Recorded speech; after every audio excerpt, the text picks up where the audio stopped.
Hello दोस्तों, कैसे हैं आप सब। आशा करता हूँ कि आप सब अच्छे होंगे। तो दोस्तों, पिछले के वीडियो में हम लोगों ने किसी भी बड़े से बड़ी संख्या को 5 से गुना करने का शानदार ट्रिक देखा था, जिसका आंसर बिल्कुल सेकेंडों में निकाल सकते थे। तो यदि आप उस वीडियो को नहीं देखे हैं तो उसे भी जरूर देख लेंगे। और आज के इस वीडियो में हम लोग बेसिक कैलकुलेशन के तहत 11 से गुना करने का शानदार ट्रिक को देखेंगे। ठीक है, कि चाहे आपके पास कितनी भी बड़ी से बड़ी संख्या क्यों ना आ जाए और आपको यदि 11 से गुना करने बोल दे तो आप उसका आंसर जो है बिल्कुल सेकेंडों में दे सकते हैं। वो कैसे, तो उसी ट्रिक को हम लोग समझेंगे। ठीक है, यानी कि आप अगर कम्पिटिटिव एग्जाम देंगे तो कहीं ना कहीं ऐसा कंडीशन आपके पास जरूर आएगा कि इस बड़ी से बड़ी संख्या को या फिर जो आसान नहीं हो उससे बड़ी संख्या को 11 से गुना करने बोल दे। तो उसी के हम लोग शानदार ट्रिक इसमें देखेंगे। जैसे कि यहाँ पे आपको 6 प्रश्न दिख रहा होगा। ठीक है, पहला है 5 गुना 11। तो ये इजी है, आप इसे आसानी से कर सकते हैं। ठीक है, कि 5 को 11 से गुना करेंगे तो 11 पचे 55 आ जाएगा। लेकिन दूसरा प्रश्न है 55 गुना 11। अब कहीं ना कहीं 5 गुना 11 से तो ये टफ है। चलिए, इसमें तो थोड़ा आपका कम समय लगेगा, मान सकते हैं। लेकिन उसके बाद जो है 2 3 4 गुना 11 तीसरे नंबर का, क्या वो आसान है? नहीं है। उसके बाद चौथा प्रश्न है 5 6 7 8 गुना 11। क्या ये आसान है? ये भी नहीं है। पांचवा प्रश्न है 5 6 7 8 9। इसको अगर 11 से गुना करेंगे तो इसमें भी काफी समय लग जाएगा। और नेक्स्ट और लास्ट रहता है आपका छठा प्रश्न। ठीक है, इसमें क्या है कि 1 2 3 4 5 6 7 8 9, यानी कि 9 डिजिट का नंबर है, इसको 11 से गुना करने बोले। और बोले कि इसका आंसर आपको बहुत ही कम समय में देना है, चूंकि एग्जाम में जो आपके पास समय का ऐसे भी अभाव रहता है। ठीक है, तो प्रश्न को जितना शॉर्टकट तरीके में आप सॉल्व करेंगे, जितना कम समय लेंगे, आप उतने ज्यादा प्रश्नों को सॉल्व कर सकते हैं। तो देख सकते हैं कि इसमें हम लोग एक छोटे संख्या से लेकर के बड़ी से बड़ी यानी कि 9 अंकों की संख्या तक को लिए हैं। और इससे बाहर आपका एग्जाम में इतना तो खरा आएगा ही नहीं। ठीक है, लेकिन आप यदि 9 अंकों का सीख जाते हैं तो फिर इसके बाद आपका 9 अंक 15 अंक 18 अंक चाहे कितना भी पूछे, आप बिल्कुल इसे उसका भी आंसर आप सेकंड में दे सकते हैं। कैसे, तो चलिए सबसे पहले हम इसको समझते हैं कि इसका रूल क्या होता है। ठीक है, जैसे कि पहला प्रश्न के थ्रू हम लोग समझते हैं कि पहला प्रश्न में क्या है, 5 गुना 11 है। अब आपसे कहीं पे प्रश्न सॉल्व करेंगे, आप 5 गुना 11 पूछ दे, तब तो आप इसका आंसर सॉलिड दे सकते हैं ऐसे ही कि 5 गुना 11 यानी कि 11 गुना 5 11 पचे 55, ये इसका आंसर होगा। इसका आंसर तो आप आराम से दे सकते हैं। लेकिन नेक्स्ट हम लोग देखते हैं दूसरे प्रश्न को। ठीक है, दूसरा प्रश्न क्या है, 55 गुना 11 है। इसे आप दो तरीका से कर सकते हैं। एक आपका जो पुराना मेथड चल रहा है और एक आप जो इसमें भी ट्रिक सीखेंगे। तो पहला हम लोग देखते हैं। तो पहला क्या है कि 55 गुना में 11 ऐसे बनाते थे। ठीक है, एक को 5 से गुणा करेंगे तो 5, फिर एक 5 के साथ में गुणा करेंगे तो 5, यहाँ भी 1 से 5 गुणा करेंगे तो 5, और यहाँ 5 से गुणा करेंगे तो ये 5। ठीक है, लास्ट में जोड़ देते थे 5 5 पर 10 का 0, 5 और 1 यानी कि 605 ऐसे आ गया। ये तो आपका पुराना मेथड हो गया। तो 2 अंक तक में अगर आप ट्रिक को नहीं जानते हैं तब तो ये इजी है कि आप इसे कर लेंगे। लेकिन क्या इतने बड़े-बड़े संख्या को कर सकते हैं? नहीं कर पाएंगे। उसमें आपका जो है समय सेकंडों में ना लगा करके वो मिनटों में लगेगा। ठीक है, और कहीं ना कहीं आपका टाइम इसमें वेस्ट जरूर होगा। तो चलिए हम लोग इसमें दूसरे ट्रिक को समझते हैं। ये 55 गुना 11 है। ठीक है, और इसमें हम लोग ट्रिक का बात करते हैं कि इसका ट्रिक क्या होगा। तो देखिए, सबसे पहले आपको 5 5 ये लिख लेना है। ठीक है, अब इसका हम लोग कैसे गुना करेंगे। तो सबसे पहले आप देखेंगे जो यहाँ पे है, ठीक है, इकाई का अंक है। इकाई के अंक में जो संख्या दिया है बस आपको उसी तरह से वो संख्या को लिख देना है। 5 है तो हम लोग 5 लिख दिए। अब इन दोनों संख्याओं को जोड़ देना है। ठीक है, जोड़ेंगे तो कितना का, 5 5 10 का 0। हाथ में कितना बचा, एक बच गया। अब फिर लास्ट का जो संख्या है, जैसे यहाँ पे 5 है तो 5 और एक हाथ वाला 6, यानी कितना आ गया, 605। देखिए कि ना तो हमको इसमें किसी प्रकार का गुना करना पड़ा और ना फिर बड़ी संख्या को जोड़ना पड़ा। बस एक हम लोग छोटे सी संख्या को लिए और इकाई का अंक जो है उस इकाई का हम लोग सेम लिख देंगे। उसके बाद दो दो डिजिट मिलाते चलेंगे। ठीक है, तो यहाँ पे 2 ही अंक है तो 2 डिजिट मिलाए तो 5 और 5 10 हो गया। 10 का 0 लिखना आपको एक ही डिजिट में है। कहीं जोड़ने पे आपको 10 आएगा, 12 आएगा, ठीक है, 25 आएगा। तो देखिए, लिखना आपको जो है 2 ही डिजिट में है। कहीं जोड़ने पे आपको 10 आएगा, कहीं 11, कहीं 15, कहीं 17 ऐसे आ सकता है। लेकिन आपको लिखना एक ही डिजिट में है, इस बात का भी आपको ध्यान रखना है। तो यहाँ पे 10 है तो 10 का 0 हाथ में एक बचा। उसके बाद इकाई का अंक इधर 5 है तो 5 को लिखेंगे और 5 और 1 6 होता तो यहाँ पे 605 हो गया। तो आप यदि इसे समझ गए होंगे तो नेक्स्ट प्रश्न का आंसर आप दे सकते हैं। चलिए उससे अब हम लोग सॉल्व करेंगे। ठीक है, यहाँ तक हम लोग 2 प्रश्नों को देख लिया और उम्मीद है कि ट्रिक को भी आप अच्छे से समझ गए होंगे। तो चलिए तीसरा प्रश्न को देखते हैं कि तीसरा प्रश्न क्या बोला है। तीसरा प्रश्न है 234 गुना 11।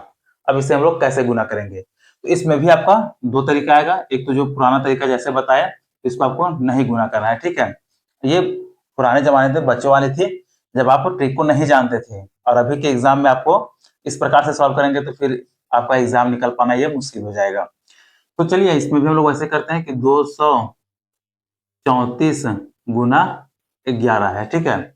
तो ट्रिक हम लोग क्या बताए थे कि ट्रिक पहला जो इकाई अंक है उसे हम लोग जैसे तय है वैसे ही लिख देंगे, ठीक है। ये इकाई का अंक लिखा गया। अब दो दो का पेयर बनाएंगे, तो दो दो का पेयर एक यहाँ पे बनेगा और एक यहाँ पे पेयर बनेगा, ठीक है। तो कितना आ गया? 4 और 3 7, तो 7 लिख देंगे। उसके बाद यहाँ का पेयर आया 3 और 2 5, तो 5 लिख देंगे। और इकाई का अंक 2 है तो फिर से ये 2 आ जाएगा, ठीक है। यानी कि कितना आ गया? 2574 ये आ गया, ठीक है। अब नहीं ऐसे नहीं समझ पाते हैं, हो सकता है कि आपसे मिस्टेक हो, तो फिर एक और यहाँ पे देख सकते हैं कैसे हम लोग इसे सॉल्व करेंगे, ठीक है। तो 234 है, 234, इसको 11 से गुना करना है, तो आपको कुछ नहीं करना, एक इधर जीरो लगा देना आपको और एक इधर जीरो लगा देना है, ठीक है। अब आपको जो है दो दो का पेयर बना लेना है। तो दो का पेयर यदि यहाँ बनाएंगे तो ये 4 आ जाएगा, फिर यहाँ से दो का पेयर बनाएंगे तो ये 4 3 7 आ जाएगा, फिर यहाँ से दो का पेयर बनाएंगे तो 3 और 2 5 आ जाएगा। उसके बाद फिर यहाँ से पेयर बनाएंगे तो 2 और 0 ये 2 आ गया, यानी कि 2574, ठीक है। तो आपको जिस प्रकार से ये लगता है आपको इस ट्रिक का इस्तेमाल कर सकते हैं। चलिए इसके बाद फिर नेक्स्ट चौथे प्रश्न को देखते हैं, क्योंकि आप जितने ज्यादा प्रश्नों को और जितने बड़े प्रश्नों को देखेंगे आपकी उतनी ज्यादा जो है वो क्लैरिटी मिलती जाएगी। चलिए चौथे प्रश्न को देखते हैं कि इसमें क्या बोला है। यह है 5 6 7 8 गुना 11, ठीक है। इसे हम लोग कैसे सोल्व करेंगे? इसमें भी वही रूल अप्लाई करते हैं कि 5 6 7 8 है तो ये लिख दिए। अब दोनों साइड जीरो लगा देंगे ताकि आप भूले नहीं, ऐसे जीरो लगा दिए, ठीक है। अब कुछ नहीं करना, बस दो दो का पेयर बनाते चल जाना है। तो एक बार यहाँ से 0 और 8 का पेयर बनेगा, फिर एक बार 8 और 7 का पेयर बनेगा, फिर एक बार 7 और 6 का पेयर बनेगा, फिर 6 और 5 का पेयर बनेगा, फिर 5 और 0 का पेयर बनेगा। तो जो जो पेयर बना हम लोग लिख देते हैं, जैसे कि यहाँ पे 0 और 8 का पेयर बना, इसे जोड़ेंगे तो ये 8 आ जाएगा, ठीक है। फिर यहाँ से 8 और 7 का पेयर बना तो 8 7 15, तो 15 का 5 जो आपके पास बचेगा उसे रख लेना है, ठीक है। 15 का 5 लिखे, एक बच गया। इसके बाद यहाँ से 7 और 6 का पेयर कितना जाता है? 7 और 6 जोड़ेंगे तो ये 13 आ गया, और एक हाथ वाला 14 का 4, फिर से एक बच गया। फिर 6 और 5 11, और एक 12 का 2, फिर एक बच गया। 5 और 0 5 और एक 6, यानी कि कितना आ गया? तो 62 45 8, यानी कि 62,458, ये इसका आंसर हो जाएगा, ठीक है। तो देख सकते हैं कि आप इसके आंसर को कितने कम समय में बना पा रहे हैं। चलिए इसके बाद नेक्स्ट और हम लोग लास्ट प्रश्न को समझते हैं। तो पांचवा प्रश्न इसी प्रकार से हम लोग छठे प्रश्न को देखते हैं, ठीक है। पांचवा प्रश्न में हम लोग लास्ट में बात करेंगे कि उसमें क्या करना है। तो छठा प्रश्न को देखते हैं, ये चूंकि लंबा, इसमें आपको ज्यादा समझ में आएगा। 1 2 3 4 5 6 7 8 9 गुना 11, ये प्रश्न है आपका। तो इसे भी सॉल्व करेंगे कैसे? बस आपको जो शानदार ट्रिक आपको सिखाया जा रहा है उसी के माध्यम से करना है। 1 2 3 4 5 6 7 8 9, और क्या बताया था कि लास्ट में आपको जो है अपने से जीरो एक इधर लगा देना और एक इधर लगा देना है। जीरो नहीं लगाएंगे तो इकाई का अंक में किनारे किनारे जो संख्या उसे लिख देना है, ठीक है। यानी किनारे किनारे साइड में और लगाते हैं तो फिर आपको लिखने का कोई जरूरत ही नहीं है। बस आपको पेयर बना देना है दो दो का, ठीक है।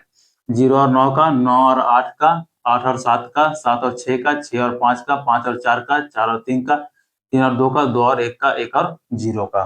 तो चलिए अब हम लोग जोड़ करके लिखते जाते हैं। 0 और 9, ये 9 हो गया। 9 और 8 17, 17 का 7 एक बचा, 8 और 7 15, और एक 16 का 6 एक बचा, 7 और 6 13, और एक 14 का 4 एक बचा, 6 और 5 11, और एक 12 का 2 एक बचा, 5 और 4 9, और एक 10 का 0 एक बचा, 4 और 3 7, और एक 8, 3 और 2 5, ठीक है। 2 और 1 3, 1 और 0 1। देख सकते हैं कि इतनी बड़ी संख्या, ठीक है, 9 डिजिट का संख्या का हम लोग 11 से गुना किए तो कितना समय लगा? मुश्किल से आपका जो है 10 सेकंड का प्रश्न है, ठीक है। अगर आप बहुत ज्यादा इससे प्रैक्टिस करेंगे तो और भी कम समय में इसका आंसर दे सकते हैं। और नेक्स्ट हम लोग पांचवें प्रश्न को बात करते हैं कि पांचवा प्रश्न आपसे क्या पूछा है। तो पांचवा प्रश्न है 5, 6, 7, 8, 9 गुना 11। तो ये भी प्रश्न देख सकते हैं, ये 5 डिजिट का प्रश्न है, ठीक है। तो इसका जो गुना करके यानी कि 5, 6, 7, 8, 9 को अगर 11 से गुना करेंगे तो इसका आंसर क्या आएगा वो आपको कमेंट में देना है। और आप यदि इसे अच्छे से इस ट्रिक को समझ गए होंगे तो इसका आंसर आप आसानी से कमेंट में दे सकते हैं और आप भी 11 से गुना करने का ट्रिक किसी और को बता सकते हैं। तो आज का ये वीडियो आप लोगों को कैसा लगा आप हमें कमेंट कर जरूर बताएंगे, क्योंकि बेसिक कैलकुलेशन का ये बहुत ही शानदार वीडियो है।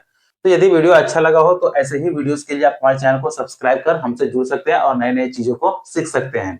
और वीडियो अच्छा लगा हो तो वीडियो को लाइक कर चैनल को जरूर सब्सक्राइब कर लें। तो चलिए मिलते हैं फिर नेक्स्ट वीडियो में।